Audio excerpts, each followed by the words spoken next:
Episode 3, Hidden Parameters. These are the underscore parameters every senior Oracle DBA knows about. 5 of them, they fix real problems. And 3 have ended careers. So, touch with care, test before you trust. Ready? Let's go. Quick story before we dive in. A senior DBA, 12 years on the job, sharp guy, wanted to speed up a one-time bulk load. So what does he do? He sets underscore disable logging equal to true.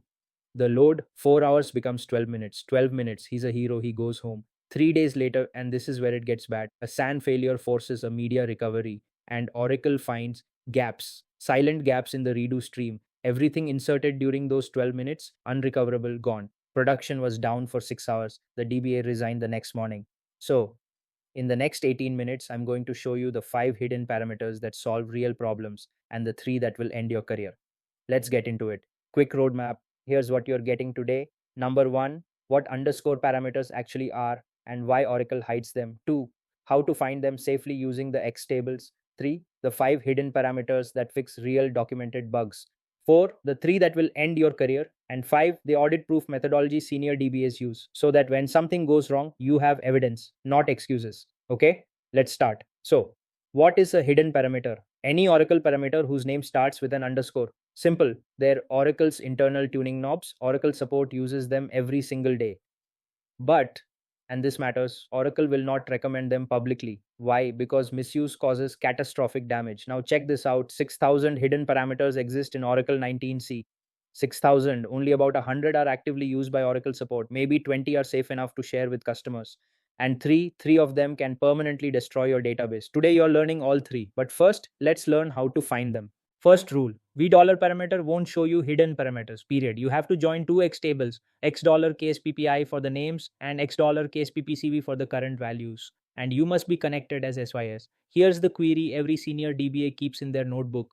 Look at the filter pattern. Names start with underscore, then narrow by keyword, like Bloom. Easy. But here, listen carefully. The most important line. Always run this before you change anything. Save the output. Save it. That's your rollback insurance. Skip this step, you've got nothing to go back to now. Let's meet the 5 safe parameters Oracle support actually uses in the field. Safe parameter 1, underscore optim peak user binds. Default true, meaning Oracle peaks at the first bind value to build a plan. Flip it to false, Oracle stops peaking. Uses only the static query stats. Why bother? Remember the plan flip from episode 2? Same SQL, totally different plans depending on the bind value. Yeah, this is the parameter that kills that behavior. Use it when adaptive cursor sharing didn't help, when the application uses skewed columns with histograms, when OLTP predictability matters more than perfect plans. Test at session level first, then scope equals SP file. Always. Next up, safe parameter 2, underscore optimizer use feedback. This one kills cardinality feedback. The optimizer stops relearning during execution. Ever seen a query that worked beautifully late and then mysteriously got worse a week later? Yeah, this is often the culprit. Pair it with underscore optimizer adaptive statistics equals false. That's the companion for 12C and above. And listen, Oracle support recommends this combo after every 11G to 12C upgrade. If you see statistics collector rows in $V SQL plan, that's your signal. Plan stability over optimal plans every time. Safe parameter 3 underscore Bloom filter enabled. Now, Bloom filters are usually brilliant. Oracle uses them to optimize parallel joins on partition tables. Most of the time they work great.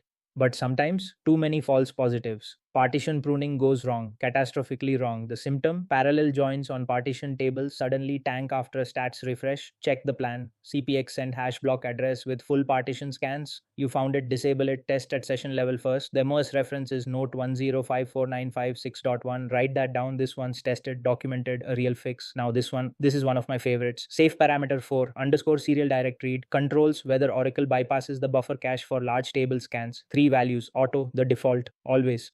Forces direct path reads, never, prevents them entirely. For data warehouses, set always. Big scans bypass cache, freeing memory for OLTP, brilliant. For hot OLTP tables that should stay cached, set never. Watch $V session, wait for direct path read. Going up, you're hitting disk. Going down, you're using cache. And here's the kicker. This one parameter solves the classic mystery. We added more RAM and the report got slower. Yeah, now you know why. Last one of the safe parameter 5, underscore optimizer adaptive cursor sharing. The final piece for plan stability. Adaptive cursor sharing creates child cursors based on bind value distributions. In theory, brilliant. In practice, you see one SQL ID with 100 plus child cursors and your shared pool is bleeding memory. So, disable it, you get predictable behavior. Combine it with underscore optim peak user binds equals false, and you've got full predictability. This is the gold standard. Banking, healthcare, regulated environments, pair it with SQL plan baselines, bulletproof execution. But test carefully. Predictability has a cost. Now, take a breath because we're crossing into dangerous territory. Stop. The next three parameters will destroy production. I'm not exaggerating. Do not set any of these, not in production, not in staging, not in your test environment, not, and I'm dead serious here, not even just to see what happens. The three production killers. Here we go. Killer 1 underscore disable logging.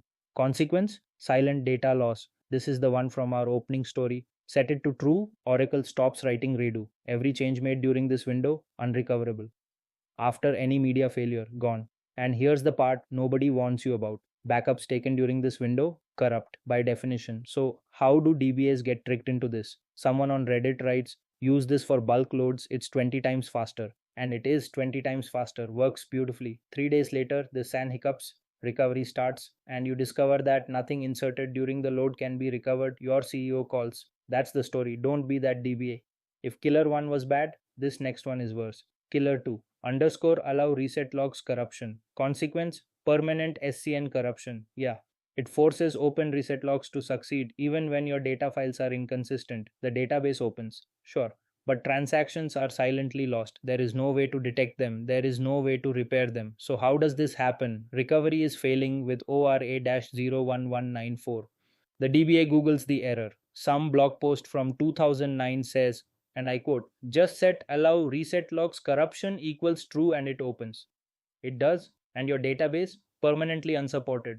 Oracle support has a phrase for this exact situation. The phrase is, this database is no longer supported, they'll refuse to engage, game over. And the third killer, the most innocent sounding of the three, killer 3, underscore DB block cache protect. Consequence, silent 2x memory bomb. It doubles the memory used by every buffer cache block. So if you've got a 100 gigabyte buffer cache, becomes 200. Production servers run out of memory. Smon gets OOM killed, the instance won't start. So how does it sneak in? A junior DBA reads a Steve Adams blog from 2002 about block corruption protection. Sounds responsible, right? They enable it. Database restarts. SGA fails to allocate, and the fix requires editing the SP file in P file mode. Senior DBA skill that nobody has at 3 in the morning.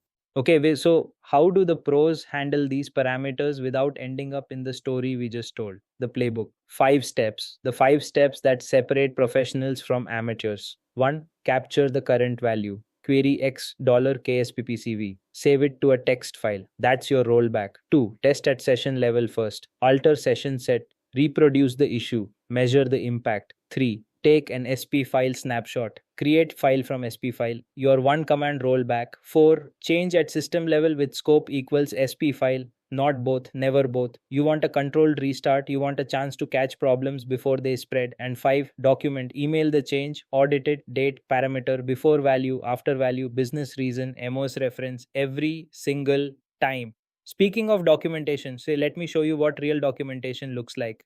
Simple text file, controlled location, date and time, the parameter name, value before, value after, scope, the business reason, one paragraph, plain English, evidence, AWR snap IDs that prove the impact, the MOS note, your name, your manager's approval, and the path to your rollback file. This is what protects you when something goes wrong. This is what you produce in the postmortem. This is what separates a senior DBA from a junior one. Habit, not heroics. Let's go back to where we started, the opening story, and walk through what really happened minute by minute. 9 a.m., the senior DBA gets a request. Speed up the monthly archival load. It takes 4 hours. 10:15 when he sets underscore disable logging to true at session level. Tests on a copy. Load runs in 12 minutes. He's a hero. 10:30 applies it in production. Done by 10:42. 10:45 reverts the parameter. Forgets to take a backup. 3 days later, 1:20 p.m., SAN controller fails. Database goes down. RMAN starts recovery. 1:45, recovery fails. ORA-00368, checksum error in redo log block. 7:30 p.m. After 6 hours of attempted recovery, Oracle support confirms it. 14,000 records, gone. 8 p.m., the DBA resigns. The CEO calls the CTO. The lawsuit takes 9 months. One parameter, 6 hours, a career. So, To make today's lesson stick, let me leave you with 5 rules. The 5 rules of hidden parameters. One, hidden does not mean secret. Oracle uses them every single day, but they assume you know exactly what you're doing. Two, always capture before you change. $, kspppcv query plus sp file snapshot. Always. Three, scope equals sp file. Never both. Force a controlled restart. Catch problems early. Four, if the parameter starts with disable, allow, or corruption, stop. These three prefixes are responsible for 90% of hidden parameter disasters. And five, document like your career depends on it. Because at some companies, it does. Three things before you go.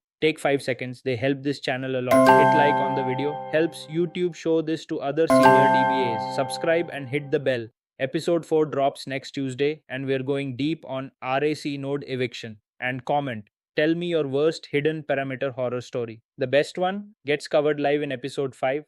Quick look at what's coming. Next Tuesday, episode 4.